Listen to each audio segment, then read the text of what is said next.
دکان تھی اور سارے بچے کھیلا کرتے تھے. ایک دن ان کی دکان میں چوری ہو گئی.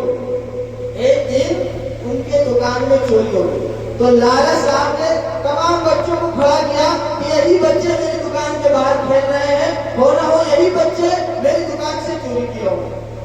اسی لیے اس بلیے نے, اس لالا جی نے تمام بچوں کو لائن میں کھڑا کیا کہ سب کی چیکنگ ہوگی کہ کس نے چوری کیا.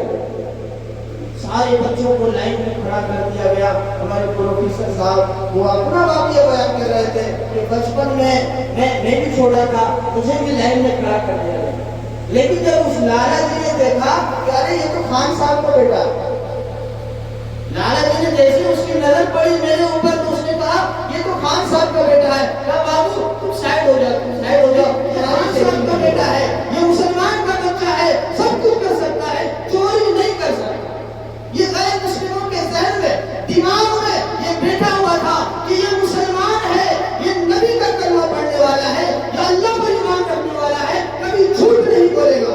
یہ مسلمان ہے, کبھی کسی کو دغا نہیں دے گا. یہ مسلمان ہے, کبھی شراب نہیں پیے گا. یہ مسلمان ہے, کبھی بے حیائی نہیں کرے گا. یہ غیر مسلموں کے ذہن میں اور دماغ میں بیٹھا ہوا تھا. لیکن آج میرے دوستوں, بھائیوں اور بزرگوں, آج ہماری یہ حالت ہو گئی ہے کہ غیر مسلم کہتا ہے سب سے زیادہ شراب پیتا ہے تو وہ مسلم نوجوان پیتا ہے, سب سے زیادہ آوارہ گردی کرتا ہے وہ مسلمان نوجوان کرتا ہے. آج غیروں کے ذہنوں میں بیٹھا ہوا ہے کہ سب سے زیادہ دغا بازی کرتا ہے تو مسلمان کرتا ہے, سب سے زیادہ جھوٹ کرتا ہے تو مسلمان کرتا ہے.